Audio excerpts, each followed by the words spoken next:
The Selfish Giant by Oscar Wilde. Every afternoon, as they were coming from school, the children used to go and play in the giant's garden.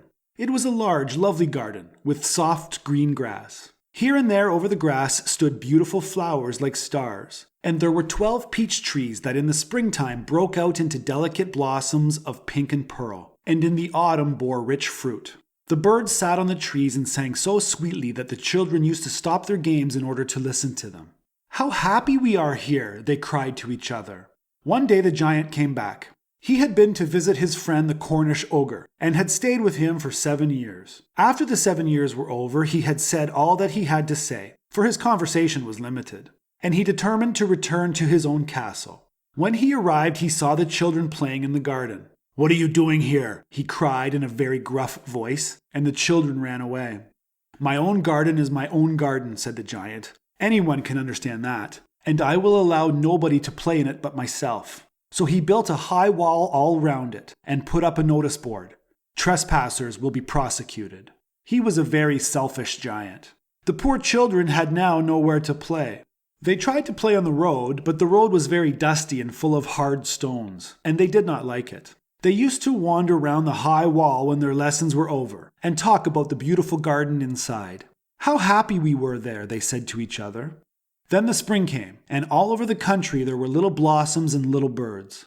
Only in the garden of the selfish giant it was still winter. The birds did not care to sing in it as there were no children, and the trees forgot to blossom.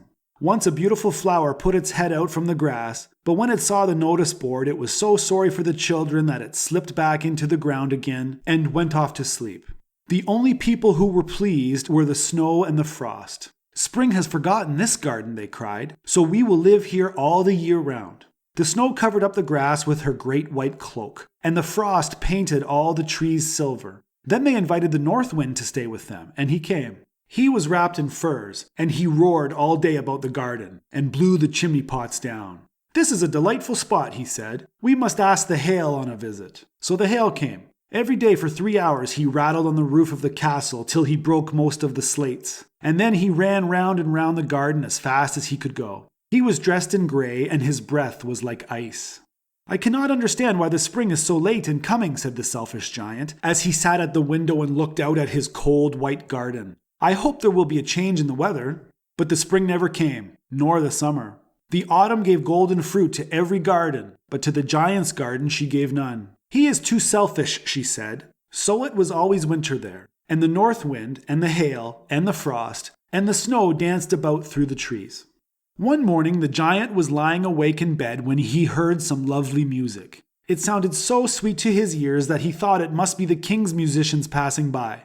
It was really only a little linnet singing outside his window, but it was so long since he had heard a bird sing in his garden that it seemed to him to be the most beautiful music in the world. Then the hail stopped dancing over his head, and the north wind ceased roaring, and a delicious perfume came to him through the open casement. "I believe the spring has come at last," said the giant, and he jumped out of bed and looked out. What did he see? He saw a most wonderful sight. Through a little hole in the wall the children had crept in, and they were sitting in the branches of the trees. In every tree that he could see there was a little child, and the trees were so glad to have the children back again that they had covered themselves with blossoms, and were waving their arms gently above the children's heads. The birds were flying about and twittering with delight, and the flowers were looking up through the green grass and laughing. It was a lovely scene, only in one corner it was still winter. It was the farthest corner of the garden, and in it was standing a little boy. He was so small that he could not reach up to the branches of the tree, and he was wandering all round it, crying bitterly. The poor tree was still quite covered with frost and snow, and the north wind was blowing and roaring above it. "Climb up, little boy," said the tree, and it bent its branches down as low as it could, but the boy was too tiny.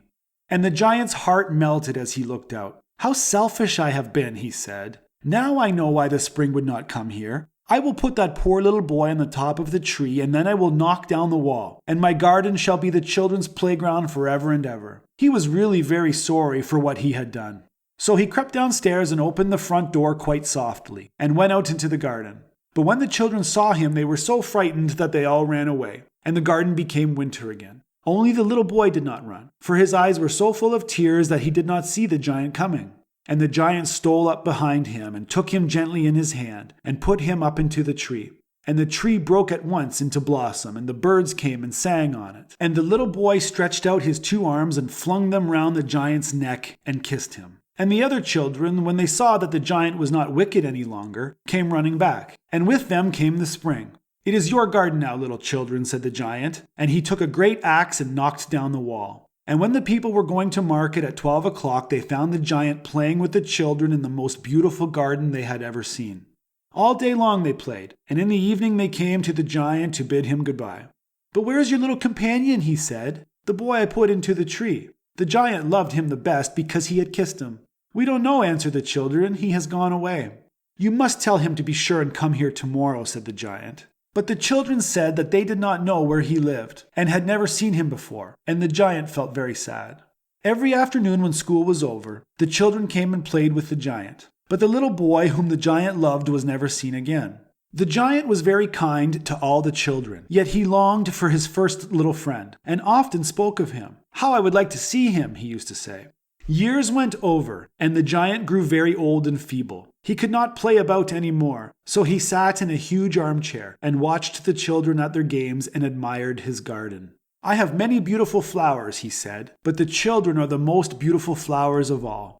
One winter morning he looked out of his window as he was dressing. He did not hate the winter now, for he knew that it was merely the spring asleep, and that the flowers were resting.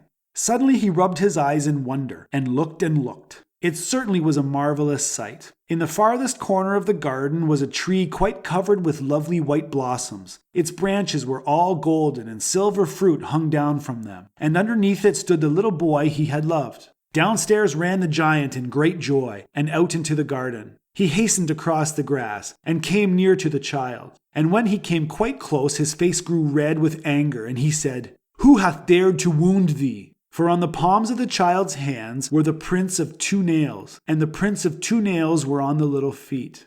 "Who hath dared to wound thee?" cried the giant. "Tell me, that I may take my big sword and slay him." "Nay," answered the child, "but these are the wounds of love." "Who art thou?" said the giant, and a strange awe fell on him, and he knelt before the little child. And the child smiled on the giant, and said to him, "You let me play once in your garden. Today you shall come with me to my garden, which is paradise." And when the children ran in that afternoon, they found the giant lying dead under the tree, all covered with white blossoms.